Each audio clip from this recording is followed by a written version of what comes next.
Харгас хэрцгий аав ээжтэй гомдож чадалгүй. Эцсийн амьсгал хураатлаа.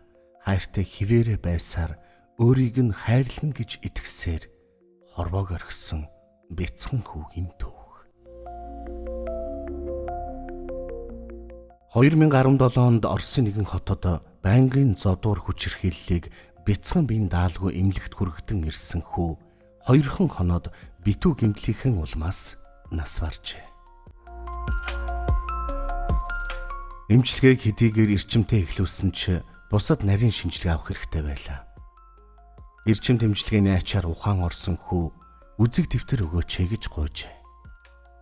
Совилогч хүсэлтийг биелүүлж биеийн байдалд эрдэх шинжтэй тул маргаашнаас наривчлсан шинжилгээ хий гэж эмч нар ярилцжээ. Гэвч шинжилгээний хариу гарахаас өмнө хөөрхий хүү нас барсан. Хүү өөрийгөө ойлгуулах гэсэн бололтой өөрийнхөө бодлыг дэвтэрт хичээнгүлэн бичсэн байлаа. Бичсэн зүйлээ ээж аавыгаа ирэхээр өгөх бодолтой байсан нь тодорхой. Гэвч хүлээгээд ч ирээгүй аав ээжтэй зориулж бодож явдаг зүйлээ бичснээс гадна аав ээжийг аргацсан захиаг бас дөнгөж эхлүүлээд дуусгах чадалгүй хорвоог орхижээ. Даарч хөрснөөс үүдэлтэй өвчилж удсан уушиг, хугарсан хавирга, хүнс тэжээлийн дутагдлаас сулж турсан бие, олон тооны шарх сорив, хугараад мөрийж идэгсэн гар, зүрлэшгүй ихээр шаналх сэтгэл зүрх нь тэс чадалгүй үрд зогсжээ. Бурхан түүний аав ээжийг хүүхдийн хайр гуйсан хүсэлтийг унших эрхгүй гэж үздсэн бололтой гэмээр хүү дэвтрээ гартаа тас зурсаар нүд ансан байна. Дэвтрийг сөхөхөд ойлгуулж ярихад хэцүү болохоор би бодсон бүхнээ бичлээ. Намайг Ваня гэдэг удалгүй 8 нас хүрнэ. Би аав ээжтэй маш их хайртай. Тэгвэл би тэднээс их хайдаг. Миний аав ээж хоёр яагаад надад дургу гэдгийг, яагаад дандаа зоддог гэдгийг би ерөөсөө ойлгодгүй. Гэхдээ л ямар нэг шалтгаан байгаа гэж би итгэдэг.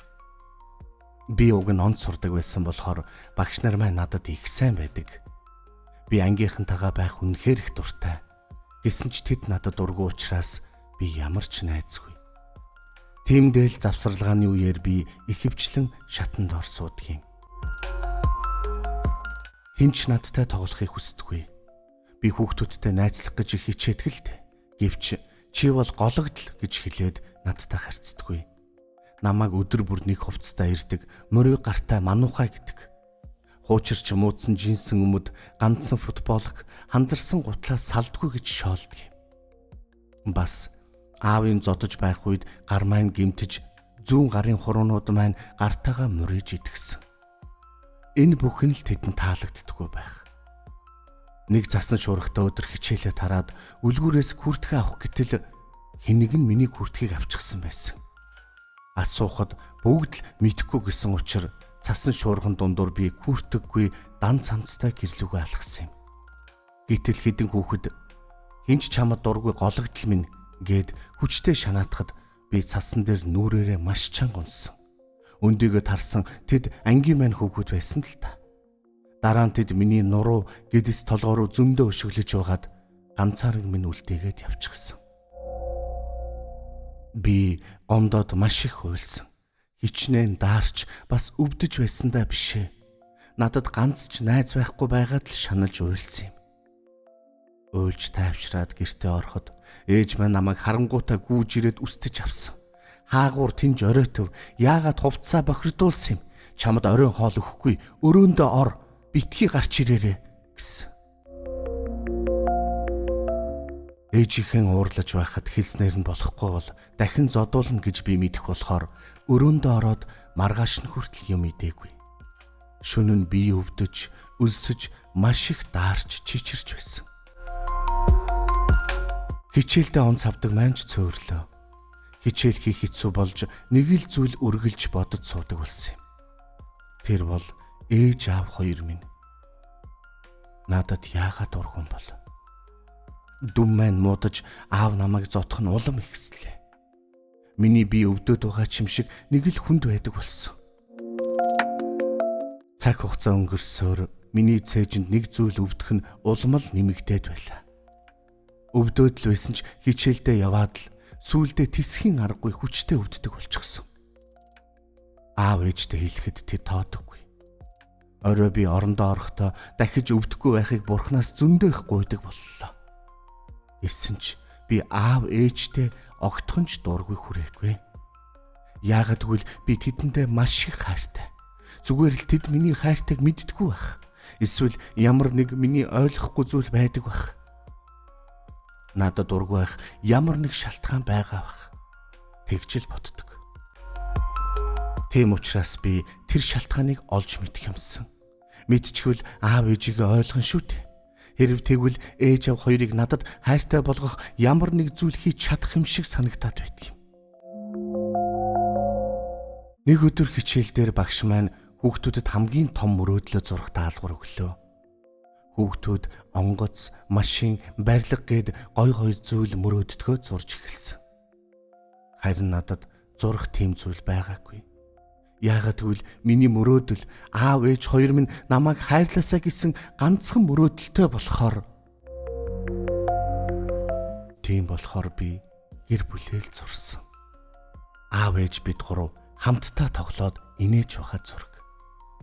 Зурж дуусаад тэр зургийг харсан чинь нулимс гараа зогсохгүй хэцүү байсан. Аав ээж хоёроо хайрлуулахыг хичнээн хүсдэг гэдгээ бодохоор гараад болохгүй байсан нулимсаа хүүхдүүдээс нөх их хэцүү байсан. Гэтэл гинэт хүүхдүүд миний зургийг булааж авч хараад шоолоод инээлдээд байсан. Харин би анх удаа ихэд уур хүрч миний хамгийн том мөрөөдөл гэр бүл минь, ээж аав минь гэж хэлсэн юм.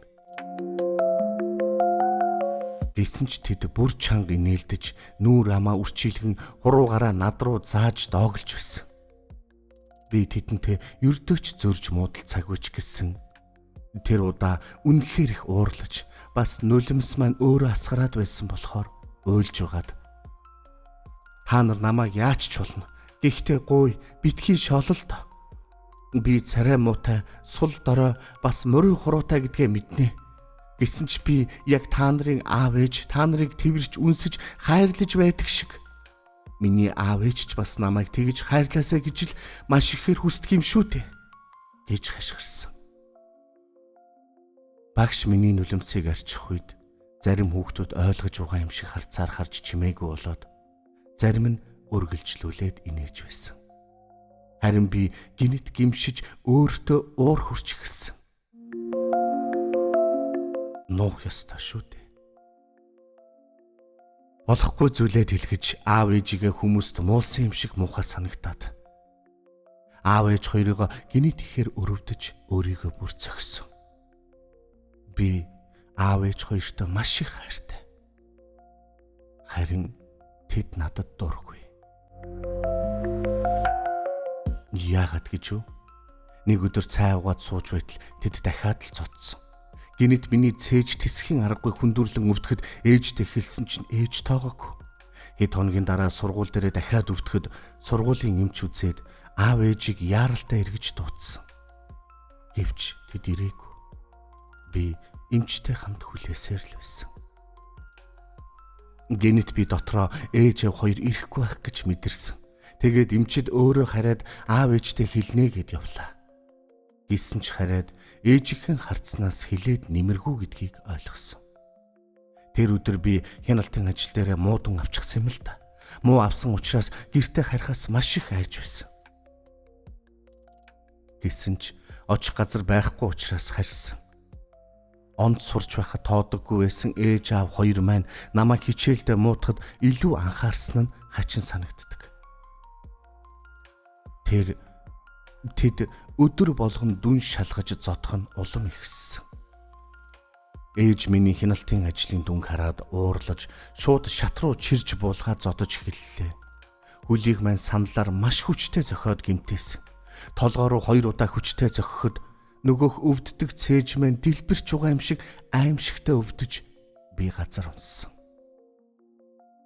Ээжээсээ айгаад хурдхан босох гэсэн ч биеэ тааж чадахгүй байсан. Ээж ашгүй зодхоо зогсоож намайг шалан дээр унсан чигт нь орхиод гарлаа. Харин удалгүй орж ирээд наад шалан дээр гоожулсан цусаа цэвэрлэхгүй юу чи? Удахгүй аав чинь ирээд харчихвал дахиад зодон шүү дээ гэлээ. Би ээжээ гуй аавд битгий хэлээч намайг дахиад л зодон шүү дээ. Ээжээ гуй гэж арай ядан хэлээд ээж рүүгээ хартал аав аль хэдийн ирчихсэн хаалган дээр биднийг хараад зогсож байв. Ээж миний муу дүнтэй хяналтын ажлыг аавд үзүүлэхэд аав харчгаад миний бахархан хардаг гоё булчинтай гараараа намайг заамдан босгож сэгсэрснээ нүрлүүдээ эсэж орхилоо. Тэгээд л би ухаан алдсан байх. Нэг сэрсэн чинь эмлэгт байсан. Миний бүх бие хүндүрлэн өвдөж аимшигтай санагдаж байна. Гэсэн ч би арай гэж өндийгөөд цонхоор харлаа.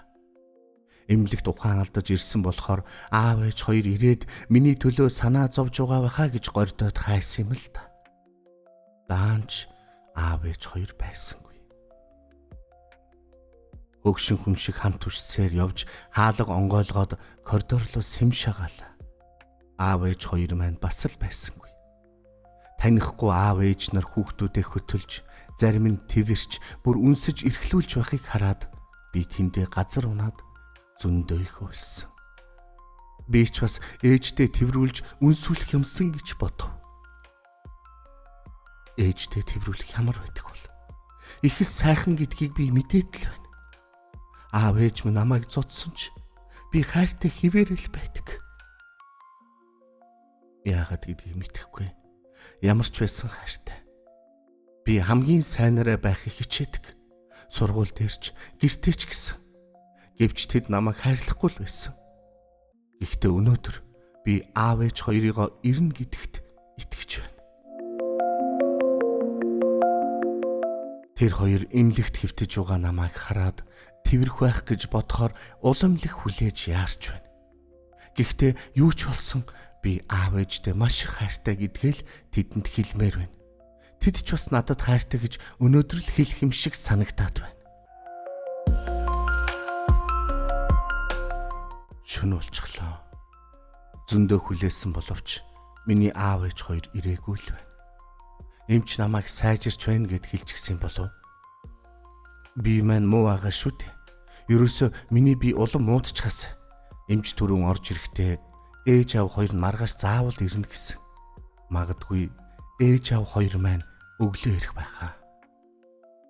Арай гэж өглөө боллоо. Ээж минь ч аав маань ч ирээгүй л байна. Тэд эрт болохоор ирээгүй байх л та. Жаахан байж байгаад ирэх байхаа гэж бодогдож байна. Гэхдээ миний хүсснээр бие минь улам муудаад байна. Аав ээжтэйгээ дахиад уулзах чадахгүй юм шиг амар санагдаад эхэллээ. Өчигдрийг шиг бичгэтэл үзэг барихаар нүд харахуулаад хурдхан ээж аавдаа загтал бичиж эмчиг явуулаад өгөөч гэж гуй. Сайн байна уу? Миний хайртай ээж аав минь. Би ийм царай муутай бас тэнэг хүүхэд байгаадаа үнэхээр харамсаж байна. Иннээс болж л та хоёр намайг хайрлаж чадахгүй байгаад би маш их бухимдаж байна. Би та хоёрыгоо уурлуулж гомдохыг огт хүсээгүй. Би зүгээр л ээж минь намайг тэврээсэ. Надад хайртай гэж хэлээсэй л гэж хүсдэг юм. Аава, би таныг хаяа надтай тоглож, толгойг минь нэлж, гадаа зугаалж, эсвэл надтай хамт дуудуулж өгөөсэй гэж л хүсдэг юм. Та надаас маш их ичиж байгааг би мэднэ л дээ. Би хизээч бусад хүүхэд шиг байж чадахгүй. Хүүд энэ захиагаа дуусгах цаг бурхан өгсөнгүй. Бяцхан хүүгийн хөөрхөн зүрх гинэд үрд зогсжээ. Хэдийгээр энэ түүхэд 4 жил гарангийн өмнө болсон ч үүнтэй ижил төстэй хүчирхийлэл Монголд хаасайгүй байсаар л байна.